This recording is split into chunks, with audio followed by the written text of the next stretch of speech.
I was genetically blessed with a certain wiring that's very useful in a highly developed market system where there's lots of chips on the table, and I happen to be good at that game.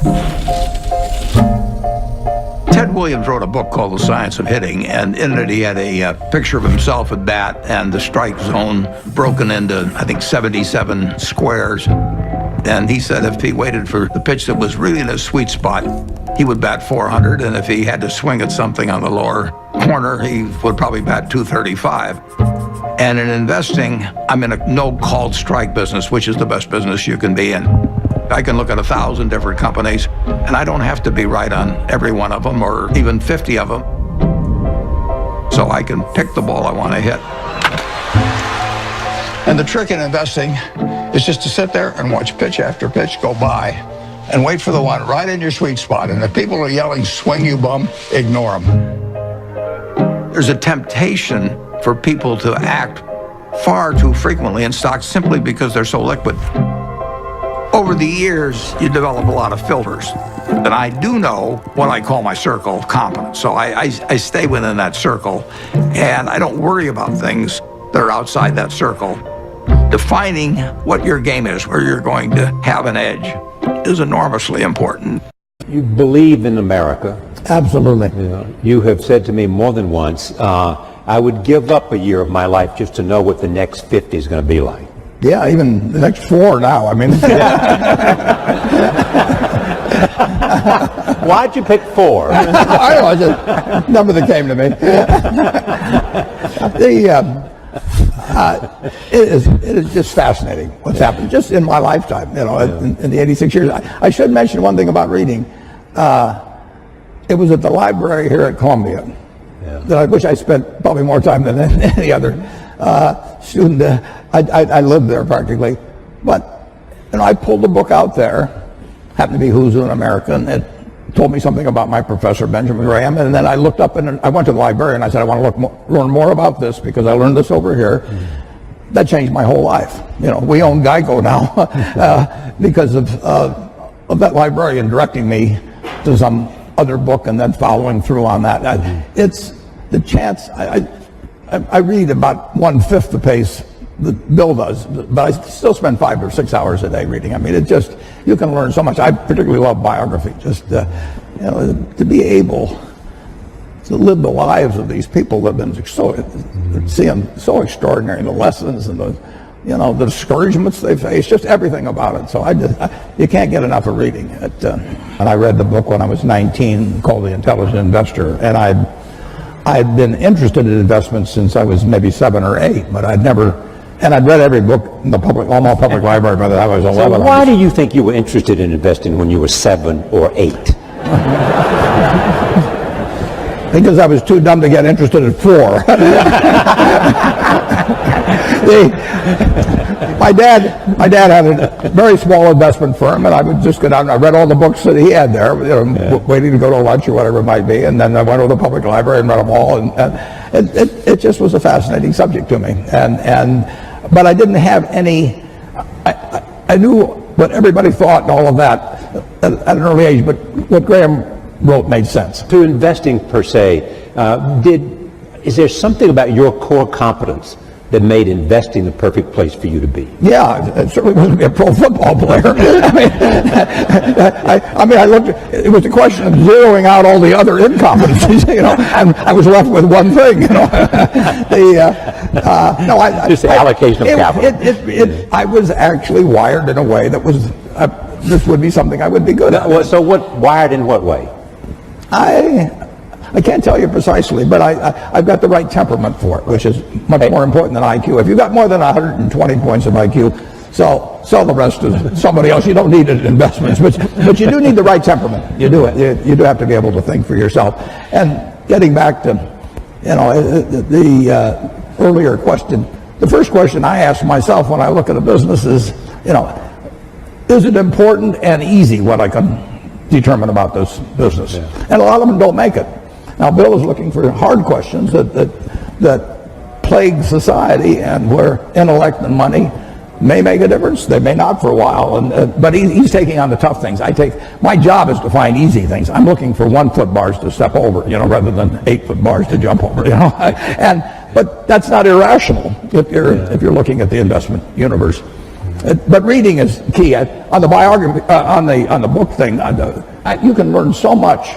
My partner Charlie Munger just loves Ben Franklin.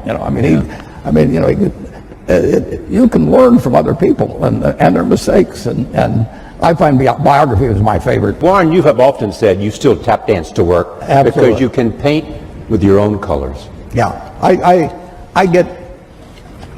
I'm as excited about tomorrow in terms of what's going to happen as I was when I started. I was having a lot of fun when I started, but I'm having just as much fun now. And when I was here at Columbia, I had this terrible fear. It was impossible for me to speak in public. I wasn't able to do it. I actually read an ad in the New York Times. I went down to Midtown, signed up for a course, gave the guy a check, and then stopped payment on the check. I just petrified. But finally, and actually, after you get through hearing me today, maybe you'll wish I'd stayed afraid of public speaking, but that's another question. When I got out to Omaha, I finally decided I just had to do it, so I gave a guy $100 in cash, and once I parted with $100 in cash, I'd jump off the Grand Canyon to get my money's worth. So, but it changed my life. But I would say this: don't fear failure. Almost everything that's turned out, I got turned down by Harvard. The best thing ever happened. Among others, some good things that happened that didn't seem good at the time. Don't worry about. And don't let it eat at you or look back. Just keep going, because you're going to have some things, and forget them. Go forward. All right, I want to go to the back of the room, right back there, wherever number 3 is. Hi, my name is Matthew Mann. I'm a first year at Columbia Business School. Both of you had a moment where you went out on your own. And I guess my question would be, if you were to do it all over again, you're in our shoes, what industry would that be in? Where would you start your own business today? I'd do the same thing. Yeah. But one thing, I'd be a failure at anything else probably. I'm not gonna. I had fun when I was in my 20s, my 30s. Now I'm 86. I'm having fun, and so I advise students as much as possible. Look for the job that you would take if you didn't need a job. Don't sleepwalk through life, and don't say it's all going to be great. I'll do this and I'll do that, and I'm just marking time till I get to be older. As I've told people, that's like saving up sex for your old age. It just is not it is not a good idea. Yeah.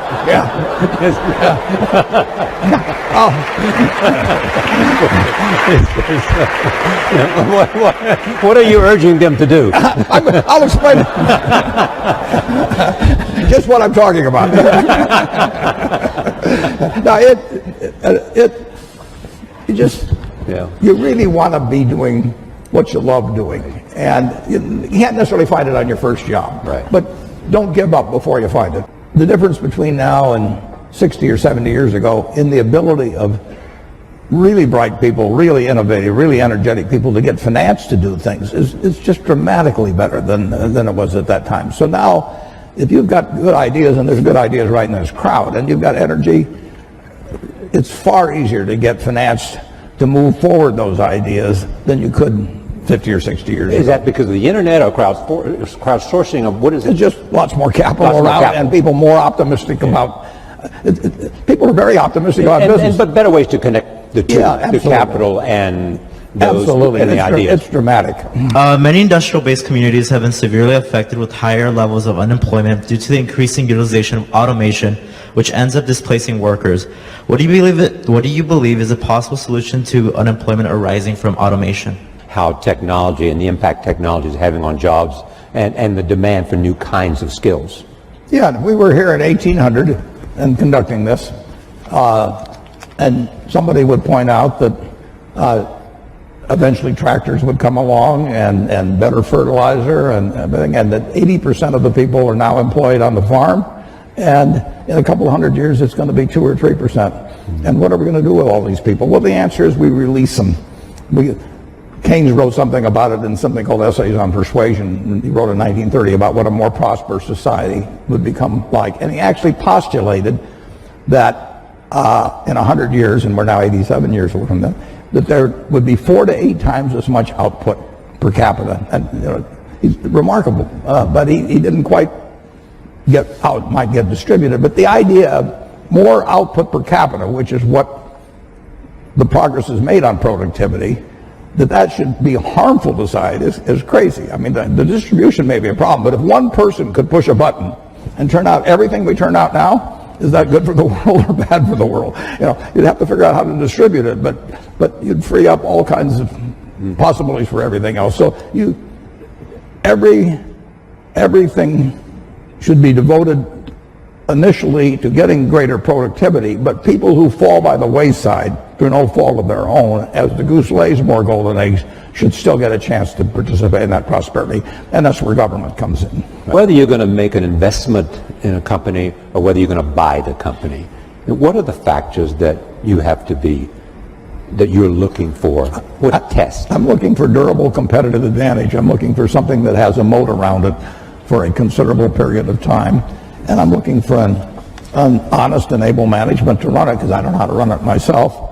And I'm looking for a purchase price that's not excessive. But it's better to pay a little too much for something that's a very good business than it is to buy some bargain, but really a company without much of a future. And I don't know, I don't have a ability to predict with a high probability of success the future of most companies. So I'm looking for the exception. But the nice thing is, if there's thousands of companies out there, I really only have to be right on a couple. I mean, it's exactly the opposite of baseball, where you have called strikes, and the pitcher's trying to throw it to you at the worst part of the strike zone for you. And if he succeeds in getting into that corner 3 times and you don't swing, you're out. And in investing, it's a no called strike thing. So I can sit there all day and somebody can throw me one company after another, and finally I get one in my sweet spot.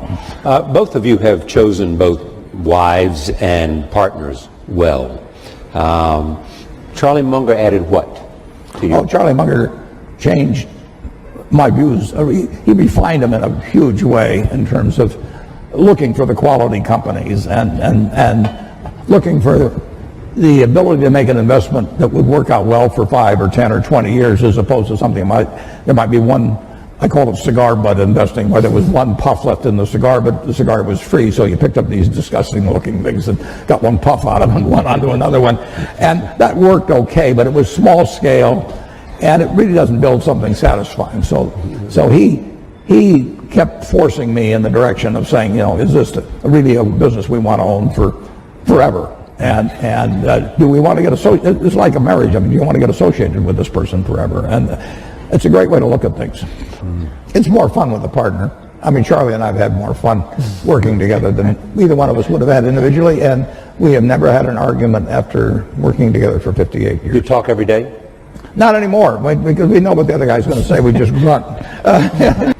Well, my own personal thought is that every life is of equal value, and in many ways,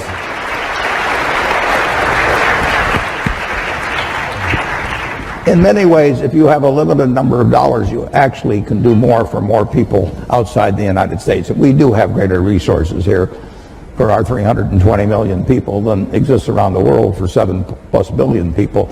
So if you can improve the lot of more people by intelligently spending $1 billion or any other number in other areas of the world actually than here. And I get, coming from Omaha and having the money I have, people can say, well, why not spend it all in Omaha? You know, you grew up here in Omaha, it's done all kinds of things for you, and I absolutely acknowledge that. But in the end, if I've got X dollars to spend, I can make life better for more people if I can have it intelligently allocated in other parts of the world actually than the United States. And that draws a fair amount of criticism, but you know, I live with it because that's just what I believe. All lives have equal value is really the driving force Absolutely. behind I mean, the foundation. I'm an accident. I won the ovarian lottery when I was born in the United States in 1930. It was 40-1 against me. I was male. Now it's 80-1 against being a male in the United States in 1930. I was just plain lucky. My life had been far different. Bill always said if I'd been born a long time ago, I'd have been some animal's lunch, because I can't run fast and I can't climb trees and everything else. And I'd be saying, I allocate cattle, you know. It wouldn't work. And, you know, I was lucky. But 79 out of the 80 weren't as lucky as I was at that time. If you go back 100 or 150 years, people got wealthy by making some money from the first oil refinery or still a mill and building another one, and Henry Ford would build a plant to build cars, and then it would be from retained earnings, which eventually turned into cash. Now you can get rich very young just by having an idea, and you can get that idea monetized and capitalized in a way that you cannot believe. So we are particularly interested in getting younger people interested in philanthropy, because there are huge fortunes by people that are now in their 20s and 30s, and just think about the potential for that group. And so this thing has worked out way, way better, including getting younger people to join us. Are there any major life lessons that you two have learned through your personal experiences? Well, it's a very important question, and the more you will move in the direction of the people that you associate with. So it's important to associate with people that are better than yourself, and actually the most important decision many of you make, not all of you, will be the spouse you choose. Right. And you want to associate with people who are the kind of person you'd like to be. You'll move in that direction, and the most important person by far in that respect is your spouse. I can't overemphasize how important that is, and you're right. The friends you have, they will form you as you go through life, and make some good friends, keep them for the rest of your life, but have them be people that you admire as well as like. You have said to me about Susie, your late wife, I was a mess until I met Susie. I think that's understating it. Yeah, no, she changed my life. I mean, there's no question about that. How did she change your life? Well, I was a very lopsided, not well-adjusted person who happened to be very good at one thing, and she put me together. I mean, and it wasn't overnight either. I mean, but she just had that little sprinkling can, and finally she saw a few sprouts come up. Was it a coming together of opposites, or? No, I wouldn't say that. We had very similar values. We were in sync, big in a very big way, but she was way more mature than I was. She was 19 when we got married. I was 21, but I was about 12 emotionally, and she put me together. And like I say, it took time, but it changed my life. I mean, I would not have had anything like the life I have had. And what did Charlie Munger add? Well, Charlie Munger is my partner of 57 or 58 years, and he's extremely wise. He's a wonderful friend. We've been partners that time, and he's strong-minded. I'm strong-minded. We disagree. Sometimes we have never had an argument in that whole time, and we never will. And never had an argument? Never had an argument. I will. That's absolutely true. You must disagree on things. Absolutely, we disagree. But so if you disagree, how do you decide to? Well, what he says at the end is, when we disagree, he says, well, Warren, you'll end up agreeing with me because you're smart and I'm right. Where do I attack that particular problem? And You'll figure out I'm right. Often he's right. I have to say that. No, I respect his opinion enormously whenever he gives it to me. I respect Bill's opinion. I mean, it's more fun doing things with partners. I mean, the most fun is obviously a marriage partner, and that's the most important relationship. But having a business partner, if I'd done everything I'd done, it wouldn't have worked out this way. But let's say I got double the results. It's been more fun doing it with Charlie. Are you interested in technology? I don't have enough. I don't think I have a natural bent that way to start with, and I'd be so far behind. I never would catch up with people that have been working on it, and it would not be a game I would be winning. It is a principal criteria for you understanding the business. Yeah, I have to understand the business, and there are lots of businesses that I don't understand. Some of them may be almost ununderstandable, and others are just outside my sphere of confidence. But you do have people now that do have that kind of expertise, or you have brought in. I have two people who themselves have different circles of competence, but they aren't chosen because they have a different circle or anything. There's a lot of overlap. There's overlap between them, and the important thing, is not how. It's nice to have a huge circle of competence. It's much more important to know where the limits are of it.